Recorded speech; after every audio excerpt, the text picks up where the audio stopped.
Okay, if you guys are following on Instagram, then you know that's just where I had the Instagram live session, speaking with you guys. And it kind of, one thing that came up in the live session, good morning by the way, was that I told you guys I made a video talking about the tough part of being a digital nomad. If you guys don't know, I've been on the move. I was traveling for like 7.5 months up until about a week and a half ago. And I made a video talking about I'm going the wrong way. I made a video talking about the hard part of being a digital nomad because a lot of people kind of glamorize it, which it is amazing life.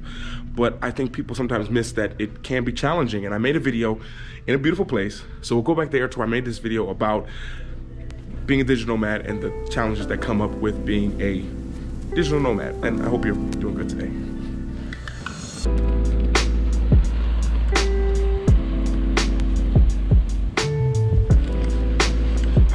What is going on, guys? From here in Malta, actually recording this video.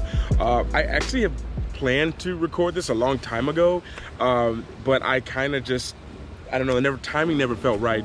But as I've been sitting here and here in Malta, which is a beautiful place, you guys definitely need to come check it out. I still haven't even planned this video out, but I felt like sometimes it's best when I just press record, name of my book, and just speak to you guys just very simply. And the difficult part of being a digital nomad that people don't talk about, you know, I just was sitting here and I was thinking about what everyone says about being a digital nomad. It's so easy, it's fun, you don't have to work, and you set your own hours and all this kind of stuff. And I've just been here for maybe about 45 minutes having kind of my breakfast, well, it's gone now, apples, and kind of just overlooking this whole thing. And I just think about how inaccurate that is sometimes about people who are digital nomads, and they are on the move all the time. It's not as easy as people think. I mean, of course, there's amazing sides to it. I mean, I'm here in Malta, for goodness sakes, but I thought that I'd hit like the hard parts about it, the difficult parts, just from what I've realized. Now, I don't know if I'm an official digital nomad, but I've been traveling for about 7 months at the time of me recording this right now, kind of nonstop and changing places. And that alone is kind of just like, okay, like the second you arrive in a new country, a new place, you adapt to new culture, which is awesome. But at the same time, you have to also think like, okay, I'm only here for 5 days. I got to figure out where I'm going next. So you're kind of in one place, but you're still thinking about what is the next plan? What are we doing next? And, you know, sometimes it can be a little bit frustrating at times, you know, because you build bonds with people, and then you kind of got to go. You know, everyone kind of congratulates you like, oh, it's an awesome life you have. See you later. And then you're just kind of saying bye a lot. And that can be a little bit difficult. I mean, for me personally, if you guys don't know, the last 11 years before I started traveling, and for long periods of time, I was changing countries, playing for different countries, basketball. So, you know, I kind of was used to that a little bit. But being a digital nomad, another thing that so that got me used to it, so to speak, and be more comfortable, so it wasn't so much of a shock. But one more thing is, you know, people say, you know, you can work from anywhere in the most beautiful places. I mean, I don't know if this is the most beautiful place, but you won't find this on any kind of tour guide or any kind of tour map. Literally just here in Malta, on just behind the resorts and the ports behind me. And, you know, I'm like, this is so beautiful. So people's ideas like, oh, well, you can work from anywhere, so you can just sit here and work. But the reality is, you know, I've been to so many beautiful places and I've seen it, and I've shared it with you guys in the vlog. Some of those times you get there and it's like, why would you want to work when you're there? So as I've been here for about 1.5 hours, it's been not really working. I don't want to be sitting here on my computer and having my headphones on and not hearing the sounds of the water just crashing into the rocks, you know. But at the same time, you have to understand that, okay, I can enjoy this now, but after I got to go somewhere so I actually can work. So it's actually like you're constantly working. And even now, as I'm sitting here and I'm enjoying the rocks, I'm still thinking about, okay, where am I going to next? I'm checking out of my hostel today. I'm changing to a hotel. I don't know where it is. I have a lot of stuff. I got to pack it all up, move it to the hotel where I'm at for 1 day. Then I'm changing to a bigger apartment the next day. And these are the kind of things you go through. So you're never just like, you almost rarely have that, oh my goodness, like it's always short term. It's always like, okay, I've arrived here, I'm in this place, it's amazing. But in the back of your mind, especially starting out, it's frustrating because you're like, oh man, I gotta be gone in a couple of days, so I really have to enjoy this. But it's hard to sometimes focus because you're focused more on what's next. And sometimes it's harder to be here in the moment. And another thing that's pretty difficult is being on the move so much. One sign for me was after about maybe 4.5 months, I think, or something like this of travel. There's so many flies here. About 4.5 months of traveling, you know, I was trying to look up a flight to where to go to next while I was boarding a flight to go to a place. And as I was on that flight, before I turned my phone on airplane mode, I was getting an email from Wizz Air telling me the check-in was open for my next flight, what was happening in 3 days. And it kind of just hit me in that moment. It was just like, whoa, whoa, whoa, whoa. Like, maybe I need to space out what I'm doing. Being on the move so much it's not always easy as people think. And I think that people see the highlights of it, you getting on the flight, but they don't see the, okay, I gotta be up, this is a 5 a.m. flight, I gotta be up at 3, I gotta find a way to check out, gotta get to the airport, then I still have to get work for the day, and me being a vlogger, I have to still shoot a video.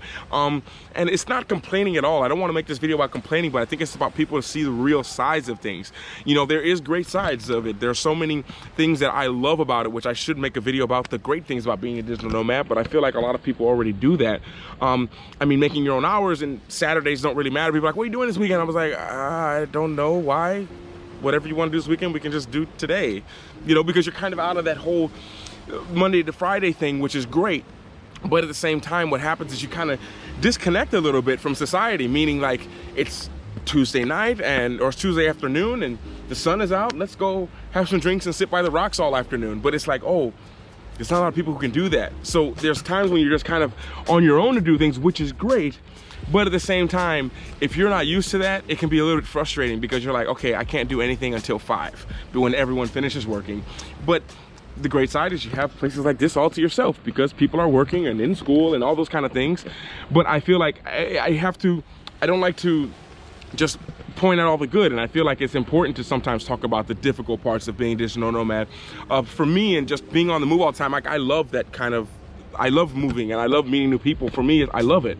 You know, I've been doing it for 10 years before playing basketball, you know, and changing teams and countries. So it's not that big of a shock to me, but I feel as if so many people are shocked when they actually hear about it. You know, I just, every day, and one reason I have the podcast and I switched up the podcast, not talking so much about life so much anymore. I did about 350 episodes of that, and now switching to content that's for you guys, talking about digital nomad, how to build your brand, how to create content, the importance of daily content, all these kind of things that I talked about now, because every day I'm having this conversation with people that I meet in the hostels and hotels and on the streets and in the cafes. Everyone's so like, whoa, that's so cool what you do. And then as we get more in depth to it, they're like, well, how often do I have to do something? I'm like, oh, you have to put something out every day. And like, what, every day? You know, and it's just like, when you dive deeper into it, you realize that it's not just as amazing as you think. It's kind of like this water here. Like, this water looks amazing, like you just want to jump and dive in there, but there's rocks under there. And if you're not careful, you can get really hurt. You know, so I think that that's one of the things when it comes to digital nomad. And sometimes it's frustrating, especially for me, especially here in Malta. Probably the only bad thing about Malta is they just have slow Wi-Fi. So for me, being someone who works online and putting things online, it can be really frustrating arriving in places and the Wi-Fi takes forever. So after a couple hours of working, it takes another couple hours to get everything up online. So it's all these kind of things like this. And I think that I wanted to make this video because I've wanted to make it for a long time. I just haven't. And I feel like things are never always what they seem. It is amazing, but there's things you have to consider that sometimes the glamour of it kind of hides the actual truth of it. Like for me, being a pro athlete, like 11 years, it's like, oh, that's the best job. You get to travel, you get 2 months for break. Yeah, that's the glamour of it. You get paid, yeah, you get house and car, visa, you can live in other countries. That's the glamour of it. Oh, people love you, you sign, that's the glamour of it.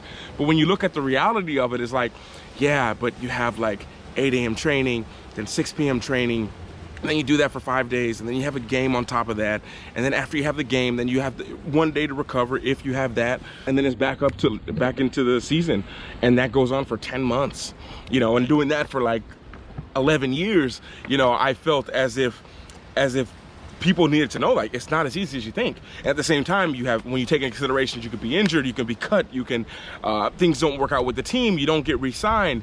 Like, it's deeper than what people think, you know. And I think that when it comes to being a digital nomad, is very similar, that in the sense that you don't even know, you don't know. There's so many uncertainties, there's so many things that can happen, and people sometimes just focus on the glamour of it. And I feel like that's kind of a mistake, focusing on the glamour of it, because I feel as if if you just take it for the good that it is, that at the end of the day, you can be almost, so to speak, like disappointed in it. Because I think that moving and going on the go is awesome, but when you consider everything, it's just like, huh, do I really want to do that? Would I really want to get up at 4 a.m. to take that flight? Because I can save 50 euros on it, which would give me like 5 extra nights in a hotel or a hostel or whatever it is. And I think it's something that really people need to consider. And I really feel like I don't ever want to just share the glamour of things. It's getting hot out here, goodness. I don't ever want to just share the glamour of things. I like to share the real and let you guys know what it really is. And kind of sitting here in Malta and having my, oh my goodness, my pants ironed from the heat. And I see other people eat apples here as well. That I felt like here was a good place to kind of say it. There never was a time or a moment to say it, but I feel like here it is. And yeah, digital nomad, truth of being a digital nomad. And I think that it's something that is amazing. Honestly, if I have to say it, it's amazing. I love the lifestyle. I love it, whatever it is, because you can still do it. If you decide to stay in one place, you can. You know, if you want to just work a 9-to-5 job, I can just go to work at McDonald's here, do the registration and still do the digital thing online as well. You know, so I think that it's just something to consider. And I feel like it's important for me. It's important for me. It's a selfish reason. It's important for me and my heart and my soul to make sure that I don't just share the great and the good and the beauty of everything, but to share the real of something. And being a digital nomad, there's ups and downs of it. And I think that that's it's kind of the gist of it. And I kind of just freestyled this entire video. I usually plan it out on my phone or something, but that was entirely freestyled. Proud of myself. Yeah, that's the kind of downsides of being a digital nomad. Now, I could make another hour video, a video 10 times as long as all the amazing things of being one, but that's the tough side of it. So just anyone who's considering it, any digital nomad questions, leave it below. I don't consider myself a digital nomad, but I feel like since I've been traveling for 7 months, I've learned a little bit than what I used to learn every year when I was just traveling for 2 months. So yeah, drop a comment down below. Maybe I'll do a Q&A, digital nomad Q&A. Yeah, digital nomad Q&A, maybe later. Leave the comments below. I hope this video helped you guys out. And as I always say in the vlog, everyone always have a great day. And everyone always remember to work hard, be brave, and don't forget to smile. Ciao.